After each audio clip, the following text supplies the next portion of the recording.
Xin kính chào quý vị và các bạn đến với chương trình Nụ cười ban mai. Quý vị và các bạn thân mến, khát vọng cần được hỗ trợ, được giúp đỡ để có thể trở thành hiện thực. Đó là quan niệm của nhân vật trong Nụ cười ban mai của chúng tôi ngày hôm nay, khi chị quyết định sẽ giúp đỡ những trẻ em có hoàn cảnh thiếu may mắn nhưng tràn đầy khát vọng. Và ngay sau đây, chúng ta hãy cùng đến với một phóng sự để gặp gỡ với chị ấy.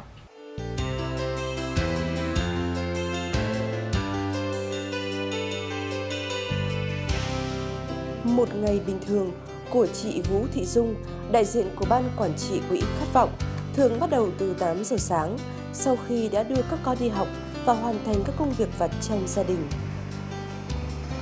Phương tiện di chuyển của chị rất cơ động, lúc thì đi nhờ xe, đi xe buýt hoặc đi xe ôm như thế này.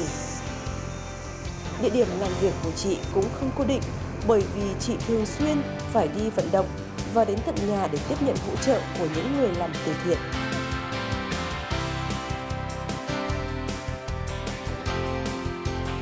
Cách đây độ 5 năm thì Dung là người làm với lại con gái tôi. Thế tôi thấy cái chân thành cái làm từ thiện của Dung nó từ lâu, từ lúc còn có mấy em thôi. Thế và nó tự có những cái làm bán hàng hay là làm cái gì đấy, nó tạo ra cái tiền để nó tự giúp các em. Thế tôi cảm động cái chuyện đó và tôi cũng thấy là tôi tin tưởng vào Dung. Quỹ Khát vọng hiện nay ngoài chị Dung còn có rất nhiều các chị em khác cùng chung tay góp sức. Bằng cách này hay cách khác, mỗi người đều cố gắng hết khả năng của mình để có thể mang lại cho các em nhỏ cô đơn càng nhiều sự ấm áp hơn. Hơn ai hết, họ đều thấu hiểu sự khao khát được vươn lên, khao khát được thay đổi của các con.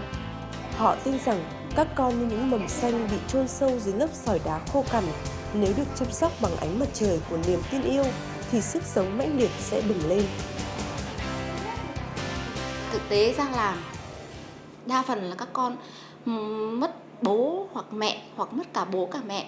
Thành ra là những cái động viên về tinh thần như những gia đình mái ấm của các con có ý nghĩa vô cùng quan trọng. Có những bạn mới vào quỹ rất nhút nhát, hỏi câu nào có khi hỏi 2-3 câu mới trả lời một câu. Thế mà chỉ sau 1 năm nhờ sự chăm sóc của các tình nguyện viên, nhiều bạn rất có tâm viết thư động viên hàng tháng, chia sẻ, và đến cuối năm các con có thể viết thư cảm ơn rồi vẽ những bức tranh rất là xúc động. Chị Dung thì em có một lần được gặp chị Dung và cũng nghe chị Dung nói về cái mục đích của quỹ, và thấy cái mục tiêu này nó rất là có ý nghĩa và khác với cả các hoạt động từ thiện khác. Mặc dù mình cũng rất thích làm các hoạt động từ thiện nhưng thấy quỹ Khát vọng có một cái mang tính chất lâu dài hơn và có ý nghĩa rất là nhân văn. Và không phụ lòng của các chị, hiện nay có rất nhiều mầm non của quỹ đã trưởng thành và quay lại hoạt động, tình nguyện quản lý và chăm sóc các em. Điều đó là vì các em có tình cảm sâu đậm với quỹ Khát vọng, nơi đã giúp cuộc đời các em bước sang trang mới, tươi sáng hơn. Sau khi em lên đại học thì em đã quyết định quay lại quỹ Khát vọng bởi vì lòng biết ơn và trách nhiệm của một người con trong gia đình, và đặc biệt hơn là tình yêu em dành cho những người em trong gia đình Khát vọng. Nhìn người phụ nữ giản dị và dịu dàng này, chẳng ai biết được rằng trước đây chị đã từng là nhân viên của một công ty rất lớn với mức lương nhiều người ao ước. Thế nhưng tình yêu với những đứa trẻ thiếu cha, thiếu mẹ cô đơn cùng với khát vọng được sống đã khiến chị từ bỏ công việc đang làm để chọn thời gian lo lắng, chăm sóc cho đại gia đình chung của mình.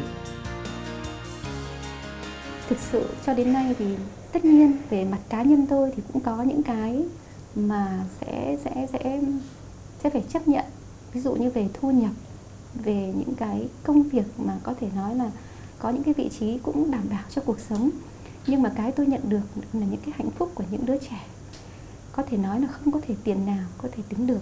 Và tôi thấy rằng với cái phần lợi ích cá nhân của mình để đánh đổi lấy một cái hạnh phúc lớn như vậy thì tôi nghĩ hoàn toàn xứng đáng. Và tôi rất là hài lòng với cái điều đó, không có gì hối tiếc cả. Các con ở quỹ Khát vọng không chỉ được đi học mà còn được các mẹ, các chị ở quỹ thường xuyên thăm hỏi tại nhà. Nhờ sự quan tâm tận tình ấy, mà em Lã Thị Kiều Trang, thôn My Dương, xã Thanh Mai, huyện Thanh Oai, Hà Nội đã có đủ tự tin để tiếp tục con đường học tập, trong khi cha em đã mất, mẹ thì ốm đau bệnh tật triền miên. Những khó khăn trong cuộc sống như được xóa nhòa khi những ánh mắt, vòng tay yêu thương của các mẹ, các chị trong quỹ khát vọng luôn cận kề bên em. Trước đây thì con rất là mặc cảm và thậm chí là thường đi học một mình, không thích đi cùng với các bạn. Và bây giờ con cảm giác rất là tự tin khi mà giao tiếp với mọi người và thấy thoải mái hơn ạ. Có nhiều cách để làm từ thiện, có nhiều người làm từ thiện. Thế nhưng, một người có thể hy sinh tất cả sự nghiệp của mình vì mục đích giúp đỡ những mảnh đời chưa trọn vẹn, trở nên trọn vẹn hơn như chị Dung thì không nhiều. Dù có nói bằng lời như thế nào, cũng chẳng thể diễn tả được hết ý nghĩa của những hoạt động thiện nguyện của quỹ khát vọng đối với các em nhỏ có hoàn cảnh khó khăn, cô đơn. Chỉ có chính các em, những người con của quỹ khát vọng đã được giúp đỡ, được định hướng không chỉ về vật chất mà còn cả về tinh thần, về đạo đức, cách đối nhân xử thế mới phần nào cảm nhận được mà thôi. Những bức thư, những vần thơ cảm ơn, những kết quả học tập mà các em gửi tới quỹ chính là một minh chứng chắc chắn nhất, rõ ràng nhất cho hướng đi mà các chị đã lựa chọn. Và trong tương lai, với sự cố gắng không ngừng nghỉ của các anh chị em trong quỹ, sẽ có hàng trăm, hàng nghìn những mảnh đời khác có cơ hội được học hành và được chạm tay vào tấm vé trên hành trình khát vọng tìm về một tương lai tươi sáng.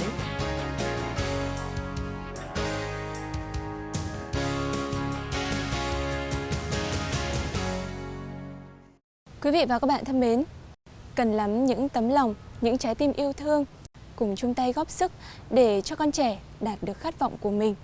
Quý vị và các bạn hãy cùng đồng hành với những người như chị Vũ Thị Dung để ngày càng có nhiều hơn những nụ cười vào những sớm ban mai. Và chương trình của chúng tôi cũng xin được tạm dừng tại đây. Cảm ơn sự quan tâm theo dõi của quý vị và các bạn. Xin kính chào tạm biệt và hẹn gặp lại.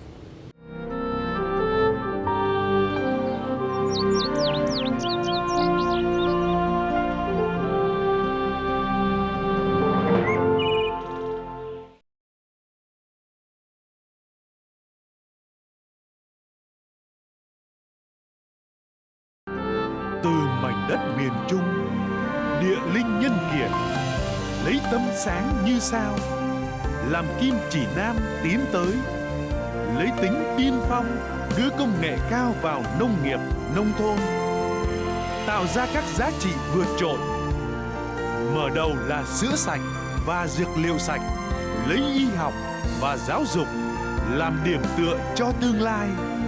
Ngân hàng Bắc Á cải tiến không ngừng, tạo ra giá trị bền vững cho các doanh nghiệp, hạnh phúc cho cộng đồng và thân thiện với môi trường.